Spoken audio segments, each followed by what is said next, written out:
curtains and marble floors. The scent of imported orchids mixed with champagne and perfume, a haze of wealth that seemed to hang heavy in the air. Men in tuxedos adjusted their cufflinks, their pale faces flushed with satisfaction. Women in gowns whispered into crystal glasses, every laugh sharp and deliberate. At the edge of that perfection, Marcus Johnson stood. A tall, broad-shouldered black man, his skin deep and rich like polished mahogany. His hands, roughened by decades of construction work, clutched a small gift box wrapped with care. He wore his best suit, but the calluses on his palms and the wear in his shoes betrayed the life he lived. He had raised his daughter with those hands, paid every tuition, every rent check, every dollar that carved her path into this room. And yet now, under the blinding lights of the ballroom, he felt like an intruder. Emily appeared in her gown, a cascade of white silk shimmering with pearls. She was radiant, the center of attention. But when her green eyes landed on Marcus, the smile on her lips collapsed into something colder. "Dad," she said, voice sharp enough to slice through the chatter. "What are you doing here?" The crowd hushed. Marcus felt every gaze burning into his dark skin, weighing judging, confirming what they already believed, that a black father did not belong in their pristine world. He forced a smile. "Sweetheart, it's your wedding day. I wanted to congratulate you." But Emily stepped back, her hand tightening around Michael's arm. Michael, the groom, a man with a perfect jawline and skin as pale as ivory, looked Marcus up and down like he was something that had crawled in from the street. "Mr. Johnson," Michael said smoothly, his voice laced with polite disdain. "This is a private family celebration, immediate family only." The words echoed in Marcus's ears. Immediate family. After 28 years of bedtime stories, scraped knees, braces, tuition checks, after 28 years of love that demanded everything, he was not family. Emily's eyes darted around the room, catching the stares of her new in-laws, her wealthy white friends. Embarrassment flushed her cheeks. "Dad, please," she whispered, though her tone carried no warmth. "You shouldn't have come. You don't fit here." The words sliced deeper than any knife. Marcus looked around at the chandeliers, the marble, the silks. He thought of the nights he had skipped meals to pay for her private school, the mornings he woke before dawn to work in the bitter cold. And here, in the very palace built on his sacrifice, he was being cast aside because of the color of his skin and the calluses on his hands. For a long moment, he stood frozen, every muscle straining to hold back the storm inside. Then, with a quiet dignity that no chandelier could outshine, he placed the gift box on a nearby table.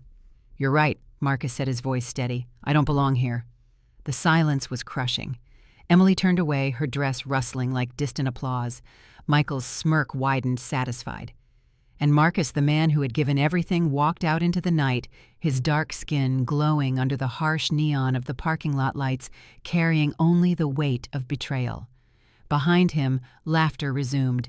Inside, the music played on. But outside, Marcus felt the cold air like a promise. Something had ended tonight, but something else was about to begin. The night air clung to Marcus as he crossed the parking lot, the sound of distant laughter muffled behind heavy ballroom doors. His old pickup truck sat at the farthest corner, its faded paint a sharp contrast to the gleaming luxury cars lined in perfect rows.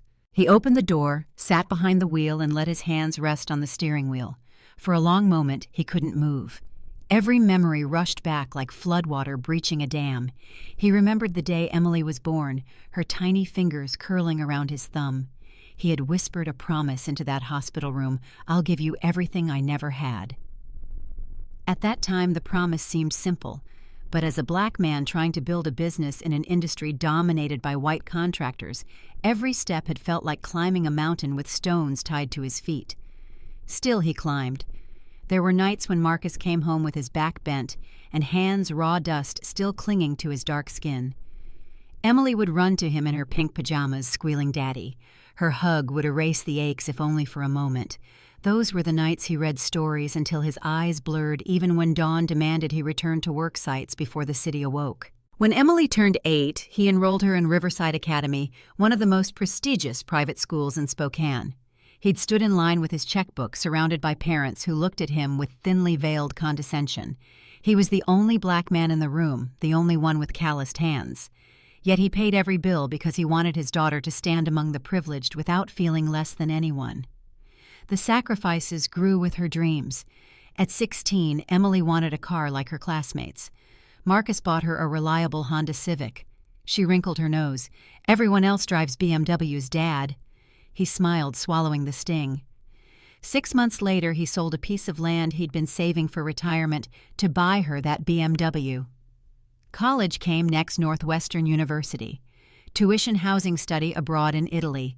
Marcus paid for it all. He remembered the way professors looked at him during parent weekends, as if wondering how a man like him could possibly afford such extravagance. He never corrected them. He just wrote the checks. But with every sacrifice, something subtle shifted. Gratitude became expectation. Requests became demands. And still Marcus gave because love had always outweighed pride. Now, sitting in his truck outside the wedding he had financed but wasn't welcome to attend, Marcus finally allowed himself to ask the question he had buried for decades. What had all that sacrifice created? He thought of Emily's green eyes tonight, not softened with love, but hardened with shame. Shame not of what he had failed to give her, but of who he was, of the dark skin, the rough hands, the labor that had built her life. For years he had believed love could conquer prejudice, that if he gave enough money, time, devotion, his daughter would see the man, not the color. But tonight proved him wrong. The world she wanted to belong to had no space for men like him, and now she had chosen that world over her own blood. Marcus turned the key in the ignition. The engine rumbled steady and familiar. He no longer felt broken. He felt awake. His love had built an empire for her. Now his dignity would decide its fate. Inside the ballroom, the celebration continued as if nothing had happened. Laughter and violins filled the air, but beneath the music was an undercurrent of whispers, sharp, venomous, and aimed at the man who had just left. Emily forced a smile as she mingled with her guests. Her gown sparkled, her pearls gleamed, but beneath the perfection, her hands trembled. She felt the eyes of Michael's family upon her, judging, dissecting, searching for cracks in her carefully polished image. Michael's mother, a woman with porcelain skin and diamonds heavy on her wrists, leaned close to one of her friends. "Such a shame," she murmured, just loud enough for others to hear. "Her father looks so out of place." The friend's lips curved into a knowing smile. "What else can you expect? Some people never belong in these circles." "Money doesn't change where you come from," Emily overheard. Her stomach twisted. The words cut deeper than the laces of her corset. She had spent years trying to blend into this world, straightening her hair, softening her accent, adjusting her laugh so it didn't sound too loud, too different. Yet still they saw through her, still they traced her bloodline back to Marcus, the black man in the work boots. Michael noticed her unease. He leaned down, whispering in her ear, "It's fine, Emily. They just don't understand. But you do, don't you? You understand what's expected here." She nodded quickly, desperate to prove herself, but in her heart, shame roared louder than the music. When she looked across the room, she caught sight of a young groomsman, his face pale with amusement as he imitated Marcus's heavy walk for a group of guests. They laughed quietly behind champagne flutes, mocking the man who had paid for every flower in the room. Emily's cheeks burned. She wanted to tell them to stop, but she didn't. Her silence was its own betrayal, because deep down, she feared they were right. Her father didn't fit here. His dark skin, his calloused hands, his worn pickup truck, they didn't belong among chandeliers and silk gowns. And if she wanted to belong, she couldn't afford to defend him. Emily plastered on another smile and lifted her glass, but no amount of champagne could wash away the bitterness creeping into her heart. The heavy doors closed behind Marcus, with a final thud muffling the music, sealing him outside, as though the world within no longer recognized his existence. He stood for a moment, under the Gothic arches of the venue, staring back at the golden glow spilling through stained glass windows. Inside, his daughter laughed with strangers. Outside, he was nothing more than a shadow. The marble steps beneath his feet felt colder with every second. Conversations drifted faintly from the balcony, snatches of laughter and half-heard words. Some guests had followed him with their eyes, whispering openly once he was gone. Who invited him? That's her father. He doesn't look like he belongs. The voices carried that same quiet venom he had heard his whole life, whether on construction sites or in boardrooms, soft enough to be denied, sharp enough to pierce. Tonight, those whispers weren't about a stranger. They were about him, the man who had poured every ounce of love into Emily's life. He descended the steps slowly, each stride heavy with the weight of rejection. The night air pressed cold against his skin, but it wasn't the weather that chilled him. It was the realization that the shame on Emily's face hadn't been imagined. She had wanted him gone, not for his mistakes, not for his failures, for what he was, a black man in a white world. In the parking lot, polished cars gleamed like silver statues. Imported German sedans, Italian sports cars, black limousines with tinted glass, all symbols of the world Emily had chosen. At the far corner sat Marcus's old pickup truck, its paint dull and scratched, a quiet monument to 30 years of labor. He walked toward it with deliberate steps. The sound of his boots on gravel was loud in the silence, every crunch a reminder of how different he was from the people inside. His reflection in the glass of a Mercedes caught his eye, tall, dark-skinned, broad, with the posture of a man who carried more weight than he should have. He almost didn't recognize himself, not because of how he looked, but because of how little he seemed to matter in his daughter's new world. As he reached his truck, Marcus rested his hands on the door, feeling the cold metal beneath his rough palms. This vehicle had carried him through storms and scorching summers, had transported tools, lumber and steel beams, the bones of a life built by sweat. Tonight it carried him into exile. For years he had believed love would be enough to bind them, to outshine prejudice, to silence whispers. But the ballroom had proven otherwise. To them he would always be the outsider, no matter how many checks he signed. He started the engine. The rumble filled the night, steady and familiar, a sound of resilience. With one last glance at the glowing windows, he pulled away, leaving behind a daughter dressed in silk and pearls, and a room full of strangers who never knew his name.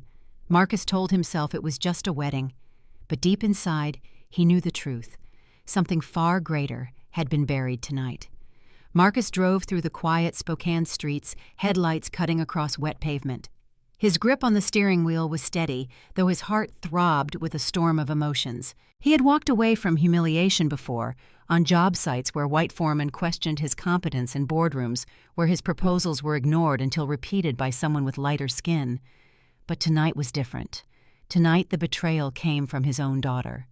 He parked outside a bank branch, its sign glowing faintly in the March dusk. Sitting there, engine idling, he stared at the glass doors.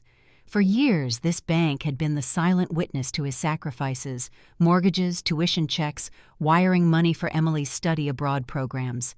Every signature he had written was proof of a father's devotion. Now it would become the instrument of his resolve. He pulled out his phone, his thumb hovering over the familiar contact First National Bank, Business Services. With one press, he could unravel the wedding inside that ballroom. Every flower, every note of music, every plate of food existed because of him, and if he chose, every piece could vanish. When the line connected, a polite voice answered. "First National, this is Patricia. How may I assist you?" Marcus cleared his throat, his voice low but firm. "This is Marcus Johnson, account number 4417729.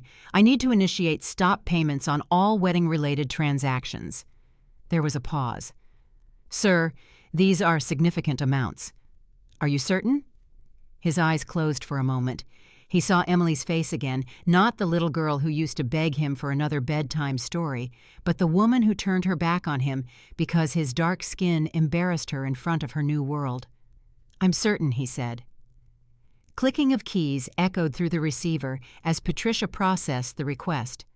One by one, the lifelines of Emily's wedding severed: venue, rental, catering, floral arrangements, music services. Each cancellation felt like striking a match in a house of silk. When the call ended, Marcus dialed the florist, then the caterer, then the quartet. Each conversation followed the same rhythm, professional courtesy alarm, then stunned silence as contracts dissolved instantly. He spoke calmly, his tone steady, each word carrying the weight of decades of silence now broken. By the time he returned home, the work was done. The wedding that had rejected him was balanced on the edge of collapse. Marcus set his phone on the counter and poured himself a cup of coffee. The bitterness on his tongue felt like truth. This wasn't revenge, it wasn't rage. It was the same lesson he had taught himself years ago on construction sites, where men laughed at his skin but relied on his labor respect as built not begged for. Tonight, Emily would learn that lesson too. The ballroom shimmered with laughter and music when the first disruption arrived. A florist's van pulled up to the side entrance, its headlights slicing across the manicured lawn. At first, no one noticed. Guests were too busy sipping champagne and praising the bride's imported orchids. Then the doors swung open. 3 employees entered carrying large plastic containers. They walked straight toward the altar where towering arrangements of white roses and orchids framed Emily in her silk gown. "Excuse me," Emily said, her smile brittle. "We're in the middle of a reception. Whatever this is, it can wait." The florist, a woman with a clipboard, didn't flinch. "Payment authorization for these arrangements was revoked 40 minutes ago. We're here to collect our property." Gasps rippled across the room. Guests leaned closer, whispers darting like knives. Emily's smile cracked. "That's impossible. Everything was paid." "Not anymore." The florist interrupted, her tone clipped. She began dismantling the centerpiece with practiced efficiency. Michael stormed forward, his pale face flushed red. "This is unacceptable. You can't just take flowers in the middle of a wedding." "Sir, our contract is clear," the florist replied. "Cancelled payments void service obligations." As petals fell to the floor, the illusion of perfection began to unravel. Guests exchanged uneasy glances. Someone muttered, "Didn't her father pay for all this?" Another voice, sharper, whispered, "They threw him out, didn't they? After everything he gave." The quartet's music faltered as their coordinator hurried in pale-faced whispering urgently. Within minutes, the violins fell silent. Microphones were unplugged. Even the lights dimmed as technicians packed equipment. Then came the caterers. Their polished trays clattered shut as staff covered food stations with white cloths. The scent of roasted lamb and buttered vegetables, once mouth-watering, now turned heavy with embarrassment. Emily stood frozen at the center, her $12,000 gown glowing under the chandeliers, while her wedding disintegrated around her. Guests no longer whispered discreetly. They stared, openly, judgment spilling from their eyes. One elderly woman set down her glass and said aloud, "I heard her father built this entire wedding, and they wouldn't even let him stay." The words landed like stones. In that instant, Emily's humiliation was no longer private, it was public. The collapse of her perfect wedding wasn't just financial, it was moral. Every guest now knew the truth. Her shame of her father had become her ruin. Emily's pulse hammered as chaos spread across the ballroom. Guests were no longer celebrating, they were watching, analyzing, whispering. Every movement of the vendors dismantling the decorations felt like a spotlight exposing her secret. Michael hissed into her ear, his words sharp and cold. "What is going on? Why are they saying your father paid for all of this?" Her mouth opened, but no words came. Because it was true. Every orchid, every bottle of champagne, even the gown that clung to her trembling body, it was all Marcus's doing. A groomsman muttered to his date, "Imagine that he built the whole thing and they still pushed him out." His date's reply was quick, almost gleeful. Typical. They wanted his money, not his presence. The words stabbed deeper than glass. Emily's carefully constructed image of elegance, of belonging, was shattering in front of everyone. Michael's father stepped closer, his voice low but firm. "Emily, is this accurate? Was your wedding financed entirely by him?" Her silence was the only answer, and in that silence the truth screamed louder than any denial could have. Across the room, an aunt on her mother's side whispered, "She never wanted anyone to meet him. Said he was rough, didn't fit in." Another voice chimed in, "Not rough, just black." That's why. Emily's cheeks burned. She wanted to shout to tell them they were wrong, but the truth was merciless. She had been ashamed of Marcus. Ashamed of the dark-skinned man who built her world with his hands. Ashamed of the father who had stood alone in a room of white silk and crystal. Michael looked at her, then not with love, not even with anger, but with suspicion, as if she were a stranger. "So you hid this from me," he said. "You hid who he really is." Tears welled in Emily's eyes, but they weren't enough to soften the reality. The perfect image she had chased the world she thought she belonged to was collapsing like the flowers stripped from their pedestals. For the first time, Emily saw the cost of her shame. It wasn't just her father's dignity that had been cast aside. It was her own. While the ballroom dissolved into panic, Marcus sat at his kitchen table, a single lamp casting warm light across stacks of paperwork. Outside, rain tapped softly against the window. Inside, silence reigned, broken only by the shuffle of manila folders sliding across the wooden surface. On the table lay the story of his life in numbers: tuition checks, car loans, study abroad programs, wedding invoices. Every receipt, every contract, every wire transfer bore his signature. Together, they painted a portrait of devotion measured in dollars, nearly $1 million over 28 years. Marcus moved with the discipline of a craftsman. Each line of the spreadsheet grew longer, the totals climbing higher, his hands steady despite the weight of memory. He could still see Emily at 8 years old, running across a school stage with a toothy grin, her victory ribbon clutched in hand. He had clapped louder than anyone, pride filling his chest. Back then, gratitude glowed in her eyes. But somewhere along the way, gratitude had vanished. It had been replaced with expectation, then with shame. Tonight, in front of strangers, she had cast him aside, not for what he had failed to provide, but for who he was, for the color of his skin and the life it represented. The irony was suffocating.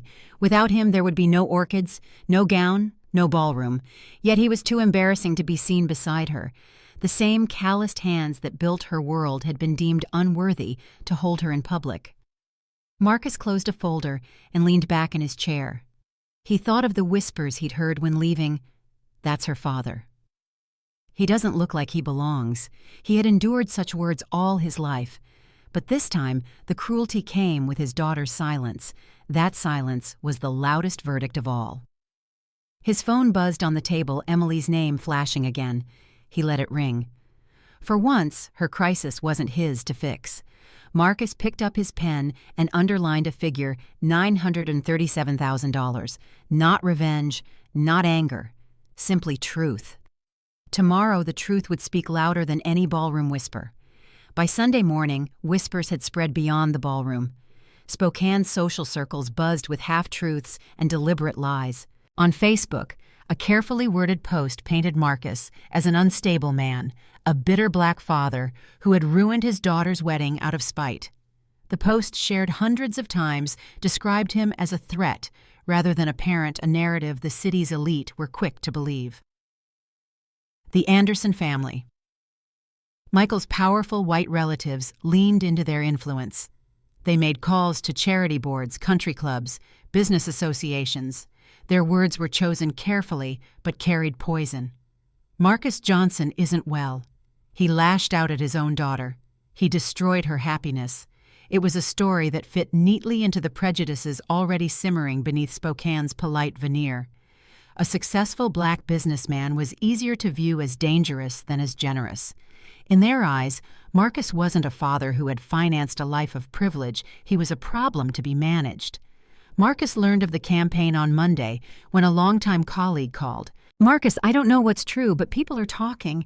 They're saying you lost control, that you embarrassed your daughter." He felt the old familiar weight of prejudice pressing on him again. It wasn't enough that he had been humiliated at the wedding. Now his character was being dismantled piece by piece with the subtle efficiency of racism disguised as concern. In the black community across town, though, the reaction was different. Neighbors, church members, and old friends shook their heads at the rumors. They knew Marcus the man who had hired young workers, others ignored who had donated to rebuild the community center, who never once turned his back on his roots. "Let them talk," one elder told him. "We know who you are. They only see what they want to see." But Marcus also knew how fragile reputations could be in the white-dominated business world. One whisper could cost him a contract. One rumor could unravel decades of work. And the Andersons were using every whisper they could. Still, he had something they didn't, the truth, and he was preparing to wield it. Tuesday morning, Marcus walked into the law office of Richards and Associates. The mahogany-paneled walls, the brass fixtures, the solemn faces all spoke the language of power. But Marcus carried a power of his own. Under his arm rested a leather briefcase heavy with 25 years of sacrifice documented down to the last dollar. Margaret Richards, a sharp-eyed attorney with silver hair, spread the files across the conference table. Page after page revealed the truth. Tuition receipts, car loans, study abroad, invoices, rent checks, wedding contracts. Nearly $1 million invested in one daughter's life. "This is extraordinary record-keeping," Margaret said, adjusting her glasses. "With documentation this thorough, their narrative doesn't stand a chance." Marcus nodded, his jaw set. "I'm not interested in revenge. I want clarity. I want everyone to see exactly what my so-called betrayal really was." That afternoon, he held a press conference at the community center he had helped rebuild years earlier. Reporters crowded into the hall, microphones thrust forward, cameras humming. The Andersons had expected him to cower under gossip. Instead, he stood tall in front of the city, his dark skin gleaming under harsh camera lights, his presence steady, unshaken. He opened the first folder. "For 28 years, I supported my daughter, Emily Johnson Anderson," he began, his voice resonant. "Not just as a father, but as a provider. Tonight, I will show you the truth, not the rumors." He displayed the spreadsheets on a projector, each category of expense scrolling like chapters of a life story. Education, $410,000. Transportation, $75,000. Housing support, $125,000. Personal expenses, $180,000. Wedding costs, $147,000. The room grew silent. Journalists scribbled furiously. Cameras zoomed in. "Nearly $1 million, Marcus continued. "Given freely, without demand, without repayment. Until the night I was told I did not belong at the wedding, my sacrifices built." He let the silence linger, the truth heavy in the air. For the first time, the lies and whispers shrank beneath the weight of undeniable evidence. This was no act of spite. This was no unstable man. This was a father whose love had been turned into shame and who now refused to stay silent. The press conference struck like a hammer. By evening, the city buzzed with a new story, not of a vengeful father, but of a man whose sacrifices had been monumental, whose generosity had been twisted into humiliation. The whispers at the Rotary Club changed tone. Business partners who had hesitated began calling Marcus with apologies. "We had no idea, Marcus." The numbers speak for themselves. On local news, commentators debated entitlement and gratitude. The narrative had shifted, and Emily felt the shift like a blade pressed against her throat. At the Grand Hotel, Emily scrolled endlessly through her phone. Each headline cut deeper. "Father paid nearly $1 million rejected at daughter's wedding. A parent's sacrifice meets a child's shame." Comments flooded in under every article. "She used him for money, then threw him away. Would have been proud to have a father like that. Shame on her." Emily tried calling friends, the same ones who had once envied her lifestyle. Their responses were brief-clipped, filled with excuses. "I'm sorry, Em, I can't get involved." Calls to her sorority sisters went unanswered. Messages to college friends stayed marked as read. Even her mother-in-law's tone had changed. "Emily, dear, perhaps it's best if you and Michael take some time apart. The family name has suffered." The words were knives. The same people who had praised her beauty at the wedding now treated her as if she carried a disease. And Michael, her husband of barely a week, sat in silence across the hotel room, scrolling on his phone, his jaw tight. When she asked him what was wrong, he didn't answer. He didn't need to. His silence was louder than rage. Emily, once adored, once envied, was now alone in the middle of the very world she had chosen over her father. The walls of the hotel room seemed to close in, and for the first time, she realized the shame wasn't Marcus's anymore. It was hers. The silence in the hotel suite stretched like glass, fragile, ready to shatter with the slightest sound. Emily sat on the edge of the bed, her wedding gown still hanging in the closet like a mocking ghost. Michael stood at the window, his reflection pale in the glass, his phone buzzing every few minutes with messages from his family. Finally, he turned, his voice clipped. "My father wants me home." Emily's heart lurched. Home. Michael, this is temporary. My dad is just upset. He'll calm down. Michael's jaw tightened. Upset. He published bank records showing he spent nearly $1 million on you. Do you understand how this looks? To my family, it looks like fraud, like deception. Her throat tightened. That's not fair. He chose to give me those things. You never worked for any of it. His words were sharp, merciless. You never told me the truth about how much he provided. You made me believe you belonged in my world when all along you were borrowing it. Emily rose to her feet, tears stinging her eyes. We're married. We can get through this together. But Michael was already pulling his clothes from drawers, shoving them into his suitcase. The sound of the zipper slicing shut felt like a verdict. What about our vows? She whispered. He looked at her finally, his expression carved from stone. What marriage? My family's reputation is bleeding because of you. I won't let it destroy mine. The door closed behind him with a finality that echoed in the hollow room. Emily sank to the floor, her sobs filling the silence. For the first time in her life, there was no father to rescue her, no husband to shield her, no friends to soften the blow. The world she had chosen had abandoned her as quickly as she had abandoned the man who built it. Her marriage, barely 6 days old, was already over. Emily sat alone in the hotel room, surrounded by silence so deep it felt alive. The gown still hung untouched. The flowers in the corner, wilted the untouched cake left in the reception hall, now seemed like a cruel joke. Her phone glowed on the nightstand, her father's number staring back at her like a lifeline she was afraid to grasp. She hesitated, her thumb trembling. For years, that number had meant only one thing: money. Transfers for tuition, deposits for rent, wire payments for vacations. Every time she called, he answered. Every time he gave. And she had given him nothing in return. Not gratitude, not respect, not love. Tears blurred her vision. She pressed call. It rang once before Marcus's deep voice came through. Calm, distant. Emily. Her throat closed. Dad. The word broke apart in her mouth. For the first time, it wasn't a demand. It was a plea. There was silence on his end, waiting. I don't know where to start, she stammered. I've lost everything. Michael left. His family cut me off. Everyone online hates me. I can't pay for this hotel. I can't even pay for food. Her voice cracked. I don't deserve your help, but I don't know what else to do. Marcus exhaled slowly.